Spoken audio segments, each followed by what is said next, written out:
Alright, so in this video I'm going to be sharing a reading list and discussing the scope and nature of my different arguments and how you should approach them. So with that being said, please subscribe to my channel, please spread the word, and if you find value in my work, please support it at patreon.com/midnightbastard. So let's talk about first the scope of my arguments, and they're extensive. So on the one hand, I'm saying, hey guys, feedback loops are causing autism. And on the other hand, I'm saying, hey guys, reality is made up of feedback loops. So those seem to be two things that are very far apart. So this is how I came up on that. Back in 2016, I started examining the natural phenomenon of the feedback loop. Anyone can do it. It's right there. And I started exploring it as a concept and playing with the idea of the feedback loop. And if you're familiar with feedback loops at all, you know that they're applicable to so many very different things. And this was one of those things that caught my attention. So the more I examined it, eventually, at some point in late 2017, I came up across the symptoms of autism on the internet. And having already by that point been familiar with the feedback loop itself, I detected what I believe is its connection to autism, such that I think it's the structure of autism, and it's what promotes it. Now, that's a claim that I did not expect to make. I did not expect to be finding that potential answer at any point when I started examining the feedback loop. It was just something incidental to it. But since I believe I am correct, since I examined the issue further, since I explored the evidence and found there to be a connection there that I can point to and say, hey guys, maybe take a look at it. Could be that I'm wrong, but take a look at it because I see something. So it's an important question. And despite my lack of credentials, I don't want to pass myself off as some guru, as some scientist, as some researcher, as some doctor. I'm a researcher, but I'm a layman.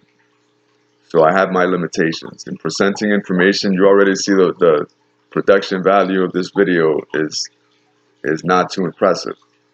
So there are limitations. The best that I can do is say, this is the connection I see. This is the evidence I've gathered, and hopefully experts can come in, and if there's something of value there, they can sink their teeth in it and roll with it and make it work. So that's where I'm coming from with this information. Now, I will support both those arguments on their own. It could be the case that one is right and one is not. It could be the case that they're both wrong. It could be the case that both are right. So I ask that you compartmentalize and examine the questions apart. I'll try to make a case for each one individually. That being said, I'm addressing the issue of autism first because I don't want to waste anybody's time, including mine. So if this one doesn't pan out, it's more unlikely that this other one here is going to pan out too. So I'm going to present it first. Hopefully the evidence convinces you because it's accurate, and hopefully I'm able to gather enough of it. And if you see my view, well then there's something we can do. This is the thing though. My theory is falsifiable. So you can actually test these claims. You can examine them. You can create very easy and highly reproducible experiments on it. For example, I'm not going to give you an idea as to an experiment, but I think it kind of implies itself here. So it's my view that autism is a function of performance anxiety that gets confused for incapacity, and then this incapacity gets promoted through positive feedback loops, such that the lie becomes the truth.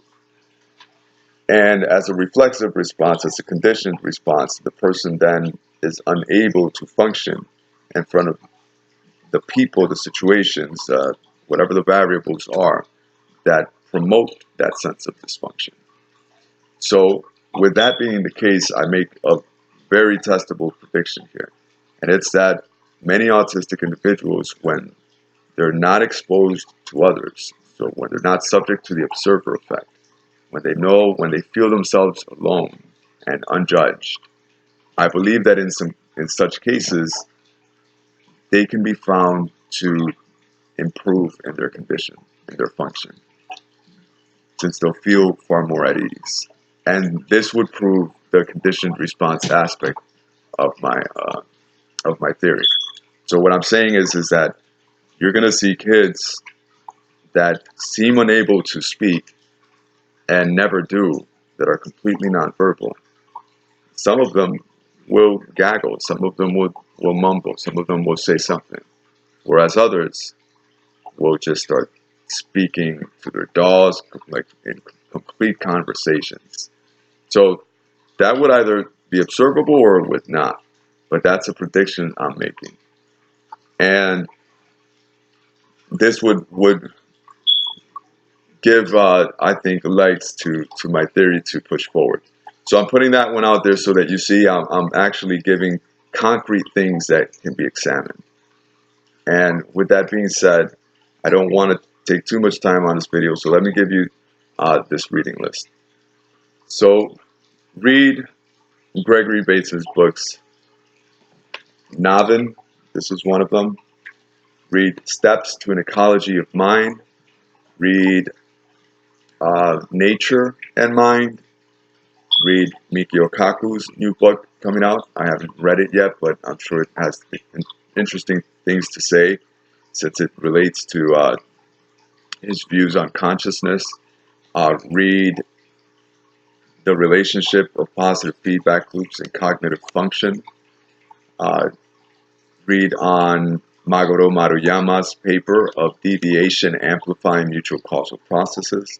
That's a must read. That's an absolute must read. It helps you examine the roles of positive feedback loops in different scenarios. Read up on Douglas Hofstadter's book, I Am a Strange Loop. And watch Alan Watts's videos on YouTube.